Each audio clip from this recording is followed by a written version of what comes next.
అందరికి నమస్తే. Welcome to our channel. గత 5 సంవత్సరాల్లో కూడా వైసీపీ వాళ్ళు ఎంతటి అరాచకాలు చేశారు, ప్రజల్ని ఎంతలా హింసించారు, అన్ని వర్గాలకి సమానంగా న్యాయం చేశారా లేదా అనేది మనం చూస్తూనే వచ్చాం. ఓడిపోయిన తర్వాత వాళ్ళ వికృత చేష్టలు మరింతగా పెరిగిపోయాయి.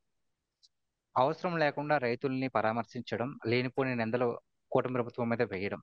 సో ఈ రోజు చూసుకుంటే కనుక ఈ రోజు హమాములకు ఇవ్వాల్సిన వేతనాలని ఇవ్వాలి, వాటిని పెంచాలి, పెండింగ్లన్నీ కూడా తీర్చాలని చెప్పేసి వైసీపీ వాళ్ళు ధర్నా చేస్తున్నారు.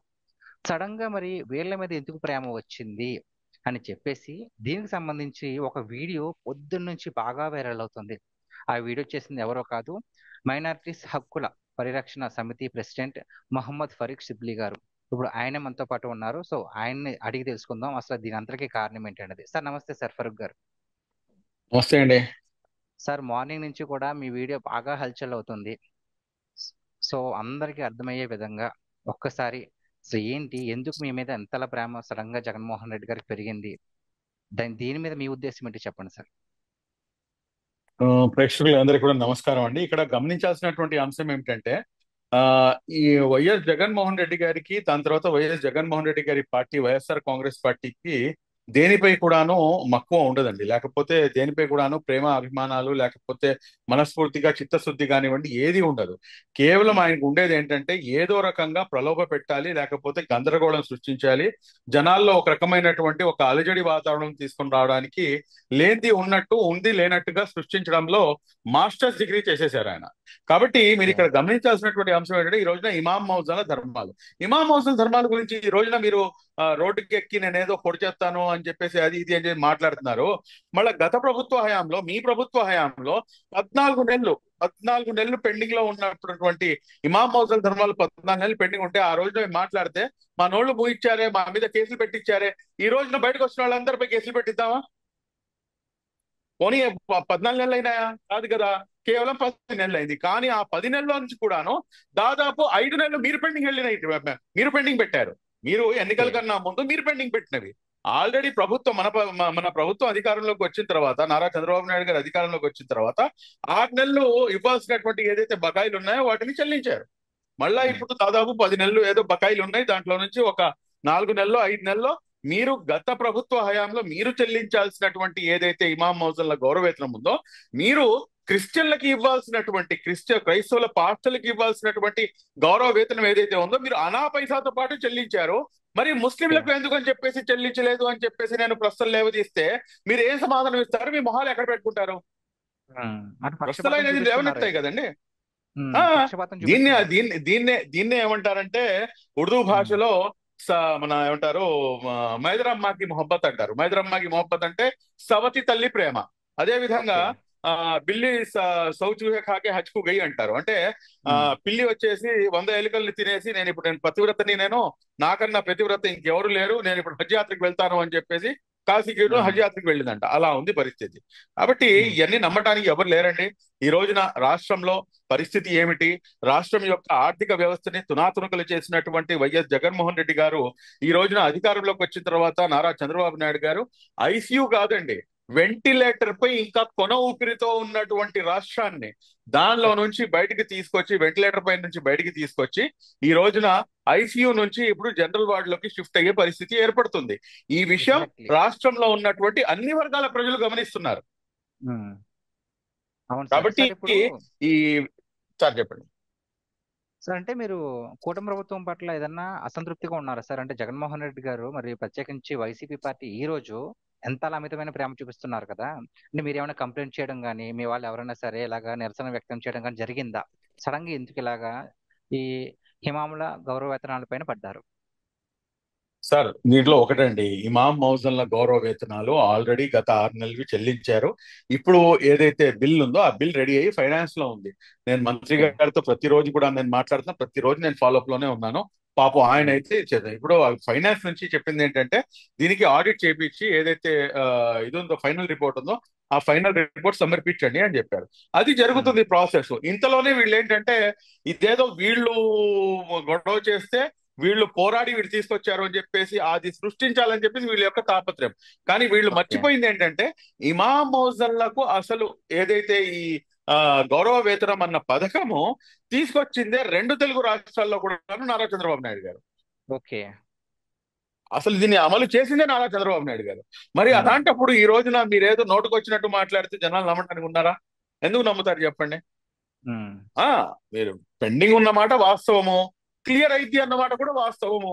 ప్రజలకి దాని తర్వాత ప్రభుత్వానికి మధ్యలో ఒక మంచి అండర్స్టాండింగ్ ఉంది, వాళ్ళు అర్థం చేసుకుంటున్నారు. వీళ్ళు కూడాను ఇది త్వరితగతంగా చేద్దామని చెప్పి వాళ్ళు కూడాను చూస్తున్నారు.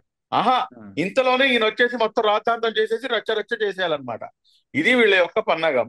కాబట్టి ఇందులో ఎవరు కూడాను నమ్మేటటువంటి పరిస్థితుల్లో లేరండి.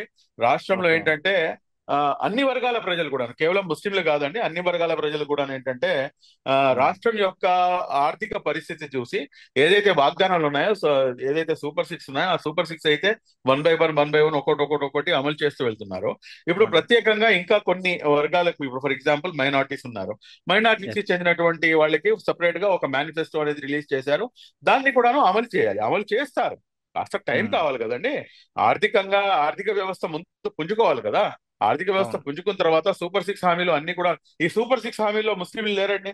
ఇప్పుడు మొన్న ఈ 15,000 రూపాయలు తల్లికి వందనం ఆ, వేశారు. మళ్ళీ ఉమ్. దాంట్లో ముస్లిం పిల్లలు లేరా?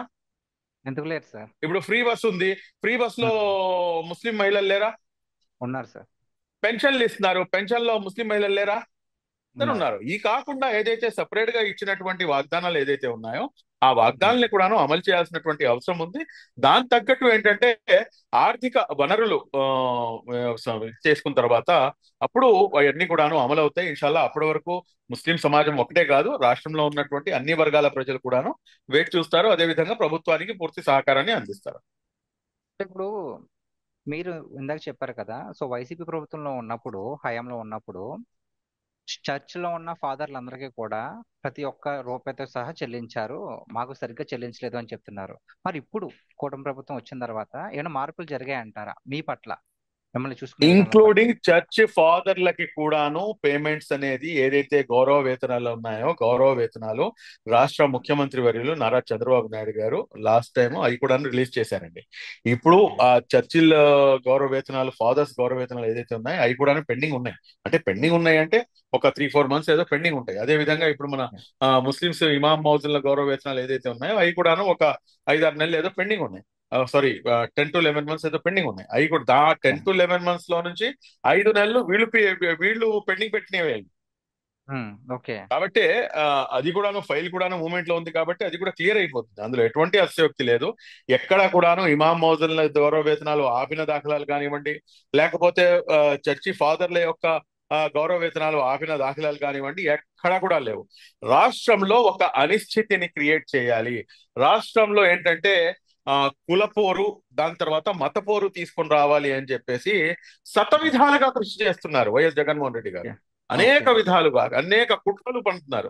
అంటే ఏదో రకం మీరు ఎక్కడైనా చూసుకోండి, మొన్న జరిగింది వేంపల్లి ఘటన ఒకటి జరిగింది, దాని అవును. తర్వాత నిన్నగాక మొన్న ఇక్కడ వేరే చోట జరిగింది, దాని తర్వాత ఇప్పుడు ఇది. మన రాష్ట్రం యొక్క గొప్పతనం ఏంటంటే దేశంలోనే అత్యుత్తమైనటువంటి పరిస్థితి అండి. రాష్ట్రం ఉమ్, యొక్క పరిస్థితి ఏంటంటే మొత్తం దేశంలో ఉన్నటువంటి మత సామరస్యం మొత్తం ఒక ఎత్తు అయితే రాష్ట్రంలో ఉన్నటువంటి మత సామరస్యం పీక్స్ లో ఉంటుంది దేవుడి దయ వల్ల.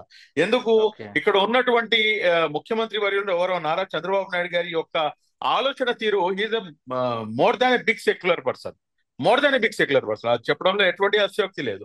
కానీ దాన్ని ఒక మచ్చలా తీసుకొని రావాలి, దాన్ని చెడగొట్టాలి ఆ పేరును అని చెప్పేసి కుళ్ళు కుతంత్రాలు చేస్తున్నటువంటి పార్టీ వైఎస్ఆర్ కాంగ్రెస్ పార్టీ. ఈ రోజున Vempalli 7th August I think, 7th ఆగస్టే అనుకుంటా, 7th జూలై 7th ఆగస్ట్ గౌరవ మాజీ ముఖ్యమంత్రి గారు పులివెందులకి వెళ్తే పులివెందులలోనే వేంపల్లి మండలం ఉందండి. పులివెందుల నియోజకవర్గం వేంపల్లి మండలం ఉంది. ఆ వేంపల్లి మండలంలో ఆ ఒక మైనార్టీ పాప 16 సంవత్సరాలు 17 సంవత్సరాలు ఏం కాలేదు. కానీ అక్కడ ఉన్నటువంటి ఒక వైసీపీ జెడ్పీటీసీ మెంబర్ ఏం చేశాడంటే ఒక అబద్ధపు ప్రచారాన్ని తీసుకెళ్ళాడు. అదేంటంటే ఈ అమ్మాయి ఫలానా ఇమాం గారు అమ్మాయి, ఆ అమ్మాయికి పాడు చేసి ఇచ్చేసారు, మనం అందరూ న్యాయం కోసం నిలబడాలి అని చెప్పేసి ఒక అబద్ధపు ప్రచారాన్ని పూర్తిగా తీసుకెళ్లేటప్పటికి దాదాపు అంటే 5,000 మంది లేని అక్కడ వెచ్చి. అంటే లేనిపోనిది చెప్పండి. ఎందుకు సృష్టించారు? అంటే అది అది చాలా కాంప్లికేటెడ్ విషయం లేనిపోనిది కదా సార్ అది. సృష్టించడానికి గల కారణం ఏంటంటే ఎప్పుడైతే ఇలాగా ఆ సృష్టిస్తారో వారి యొక్క మనోభావాలు దెబ్బతినే విధంగా మీరు మాట్లాడతారనమాట. ఇప్పుడు అక్కడ ఏం ఓకే. జరిగిందనేది తెలియదు. అమ్మాయి పాడైపోయింది, అమ్మాయిని ఎవరో రేప్ చేసేశారు, చిన్న పాప, అరే ఇంత దారుణం జరిగిందా, వాళ్ళని ఎందుకు పట్టుకోవట్లేదు అని చెప్పేసి ఆ గ్రామంలో ఉన్నటువంటి వాళ్ళందరూ, హిందువులు కాదు ముస్లింలు కాదు, అందరూ కలిసి కట్టుగా పోయి స్టేషన్ పై పడ్డారు. అందులో నుంచి కొన్ని వైసీపీ మూకలు ఏం చేసినాయంటే పోలీస్ స్టేషన్ పై రాళ్లు రుద్దినాయి. ఓహో, ఓకే. ఇప్పుడు మీరు నెక్స్ట్ సీన్ మీరు ఆలోచించుకోండి. ఇమ్మీడియట్ గా అందరిపై కేసులు నమోదు చేసి ఇచ్చేస్తే ముస్లింలకు వ్యతిరేకంగా తెలుగుదేశం పార్టీ వ్యవహరిస్తుంది అని చెప్పేసి అవును, ఎస్టాబ్లిష్ చేసే ప్రయత్నం చేశారు. అవును ఇమ్మీడియట్ సార్. గా మన పెద్దలు మన ఏమంటారు పార్టీ పెద్దలతో సంప్రదించి మన బీటెక్ రవి గారితో మాట్లాడి బీటెక్ రవి గారికి దగ్గరికి వెళ్ళి ఉమ్, నేనే స్వయాన మా టీం మైనార్టీ హక్కుల పరిరక్షణ సమితి బీటెక్ రవి గారిని తీసుకొని ఆ గ్రామంలో పర్యటించిన తర్వాత ఏదైతే వాస్తవాలు ఉన్నాయో ఆ వాస్తవాలన్నీ బయటకు వచ్చినాయి. ఆ పాపకి ఏం జరగలేదండి, ఏమీ జరగల. సార్ అమ్మాయి ఇమేజ్ పోతుంది కదా సార్. ఆ అమ్మాయి వీళ్ళకి ఇమేజ్లతో కానివ్వండి, ఇంకోటితో కానివ్వండి సంబంధం లేదు. ఆ, రాజకీయం ఏ రకంగా చేయాలి, వీళ్ళ రాజకీయం కోసం సొంత తల్లిని సొంత చెల్లిని రోడ్డు మీదకి బజార్ని ఇచ్చేసిన వాళ్ళు ఎవరో రోడ్డు మీదకి వెళ్ళే ఒక మైనార్టీ మహిళ గురించి ఈయన అంతగా ఆలోచిస్తారంటే, ఓకే. ఇది కేవలం ఇంగిత రాజకీయం. జ్ఞానం మన సోదరులకు కూడాను ఉండాలి. ఉమ్, ప్రతి వర్గ ప్రజలు కూడాను ఈ విధంగా ఆలోచన చేస్తేనే మనకు అర్థమవుతుంది వీరి యొక్క కుట్రలు ఏమిటి, కుతంత్రాలు ఏమిటి అనేది. వైఎస్ ఉమ్, జగన్మోహన్ రెడ్డి గారికి ఏంటంటే ఒక రకమైనటువంటి ఒక ఇన్సెక్యూరిటీ ఫీలింగ్ లోకి వెళ్ళిపోయాడు ఆయన. ఇప్పుడు అర్జెంట్ గా ఎస్పెషల్లీ రాయలసీమ ప్రాంతంలో, ఎందుకంటే ముస్లింలు అత్యధికంగా ఉన్నటువంటి ప్రాంతం, ముస్లింలు ఏంటంటే కాస్త తొందరగా ఒక ఇమోషన్స్ కి కానివ్వండి లేకపోతే ఆ మతపరంగా చాలా స్ట్రాంగ్ గా ఉంటారు కాబట్టి ఏదో రకంగా ఏదో ఒక డిస్టర్బెన్స్ అనేది క్రియేట్ చేసి ఒక అలజడి అనేది సృష్టించేసి రాష్ట్రంలో అదేదో లా అండ్ ఆర్డర్ మొత్తం చిన్నాభిన్నం అయిపోయింది, డిస్టర్బ్ అయిపోయింది, ఉమ్, మత సామరస్యం లేదు, ఇక్కడ ముస్లింల్ని అణిచివేస్తున్నారు లేకపోతే క్రైస్తవుల్ని అణిచివేస్తున్నారు అని చెప్పేసి ఒక అబద్ధపు ప్రచారాన్ని ఆ జనాల ముందుకు తీసుకెళ్లేందుకు ఈయన కుట్రలు పొందుతారు. కానీ కుట్రలేనండి, ఎప్పటికి కూడా వాస్తవాలు బయటికి రాకుండా ఉండవు. మేము అన్ని ఓకే. మొత్తం వాస్తవాలు బయటకు వచ్చినాయి. ఈ రోజున వేంపల్లిలో మైనార్టీ హక్కుల పరిరక్షణ సమితి కమిటీ ఏర్పాటు చేస్తే దాదాపు 2,000 మంది మా సభ్యులుగా మాకు జాయిన్ అయ్యారండి. ఓకే. పులివెందుల నియోజకవర్గంలో మైనార్టీ హక్కుల పరిరక్షణ సమితికి 2,000 మంది సభ్యులు ఉన్నారు ఇప్పుడు. ఉమ్. అంటే జగన్ గారు ఎన్ని ప్లాన్లు వేసినా సరే కాస్త ఇంకిత జ్ఞానంతో ఆలోచిస్తే గనక అందరూ ఇది గుడ్డిగా నమ్మేయకుండా అసలు వాస్తవం ఎంత అని ఆలోచిస్తే గనక ఎటువంటి దుష్ప్రచారం బయటకు రాదు అని మీరు అంటున్నారు, అంతే కదా సార్? ఎస్, ఎగ్జాక్ట్లీ అండి. అట్ ద సేమ్ టైం ఏంటంటే వీళ్ళకి అటువంటి అవకాశం కూడాను మనం కల్పించకూడదండి. వీళ్ళు ఓకే. ఇంతకు ముందు మీరు ఒక్కసారి, నేను చెప్తే కొంచెం తప్పు అనిపిస్తుంది కానీ నేను వాస్తవాలు అయితే నేను కుండబద్దలు కొట్టి చెప్తాను. నేను ఓకే గతంలో సార్. తెలుగుదేశం పార్టీ కార్యకర్త ఒక్కడైనా కానీ 3-4 సంవత్సరాల లోపల బయటికి అడుగు పెడితే అసలు ఏం చేసేవాళ్ళండి వీళ్ళు? ఉమ్, ఈ రోజున లేనటువంటి సమస్యని సృష్టించి ఇమాం మౌజుల సమస్య అని చెప్పేసి ఆల్రెడీ బిల్లు దీంట్లో ఉండి ఆల్రెడీ డబ్బులు ఇంతకు ముందు 6 నెలల డబ్బులు కట్టేసి ఉన్నారు. మళ్ళీ ఇప్పుడు పెండింగ్ పడినాయని చెప్పి చిన్న లాజిక్ ని పట్టుకొని దాన్ని ఉమ్, తీసుకొని వీళ్ళు ఎంత రాద్ధాంతం చేస్తూ మొత్తం రాష్ట్ర వ్యాప్తంగా రోడ్డు మీదకి వచ్చి ధర్నాలు చేస్తున్నారంటే ఏ ప్రభుత్వం సెక్యులర్ ప్రభుత్వం, ఏ ప్రభుత్వం ఆ ఏదైతే ప్రజాస్వామ్యాన్ని కాపాడుతుందనేది చాలా స్పష్టంగా అర్థమవుతుంది. గతంలో చిన్న ఒక ఇష్యూ, ఒక అన్యాయం జరిగింది అని చెప్పేసి వెళ్తే మమ్మల్ని అరెస్ట్ చేసి నేనేదో పోలీసు వాళ్ళని చెప్పడానికి వచ్చానని చెప్పి తీసుకెళ్లి 5 రోజులు నన్ను కడప సెంట్రల్ జైల్లో పెట్టినటువంటి ఘనత వైఎస్ఆర్ కాంగ్రెస్ పార్టీది. ఈ ఓకే. రోజున మీరు లేనటువంటి ఇష్యూపై మొత్తం రాష్ట్ర వ్యాప్తంగా కూడా మీరు రోడ్డు మీదకి వచ్చి మీరు మాట్లాడగలుగుతున్నారంటే రాష్ట్రంలో ప్రజాస్వామ్యాన్ని గౌరవించే ప్రభుత్వం రాష్ట్రంలో ఉంది అన్న సంగతి చాలా సుస్పష్టంగా అర్థమవుతుంది. ఈ విషయాన్ని ఓకే. కూడా ప్రజలు గమనించాలి. గతంలో బయటికి వస్తే చాలండి, బయటకు వస్తే 11 కేసులు పెట్టారు. ఎందుకు, ఏం ఉమ్, చేశారు తప్పు? కేవలం ప్రశ్నించాం. ఈ రోజున మీరు కూడా ప్రశ్నిస్తున్నారు కదా, ఇదే పని ఎస్. మమ్మల్ని కూడా చేయమంటారా? కానీ మా ఉమ్, నాయకుడు అలా చేయడు. మా నాయకుడు అలా చేయరు. ఎందుకు చేయరంటే ఆయన ప్రజాస్వామ్యబద్ధంగా ప్రజాస్వామ్యాన్ని కాపాడాలి అని చెప్పేసి ఆయన ముందుకు వెళ్తాడు. ఓకే. ఇది నారా చంద్రబాబు నాయుడు గారికి వైఎస్ జగన్మోహన్ రెడ్డి గారికి ఉన్నటువంటి వ్యత్యాసం. ఓకే. చూసారు కదండి, కేవలం కులాల మధ్య మతాల మధ్య చిచ్చులు పెట్టడానికి ఇటువంటి లేనిపోని సమస్యలు క్రియేట్ చేస్తున్నారు జగన్మోహన్ రెడ్డి గారు. ఎందుకు అంటే తన పార్టీ ఉనికిని మేము ఇలా ప్రశ్నిస్తామని జస్ట్ ఉనికి కోసం ఇలాంటి దుర్మార్గపు చర్యల కోసం లేనిపోని సృష్టిస్తున్నారని చెప్పేసి ఫరూక్ గారు అయితే చెప్పడం జరిగింది. మరి ఈ వీడియో పైన మీ విలువైన అభిప్రాయాన్ని కామెంట్ చేయండి. సార్ నమస్తే సార్.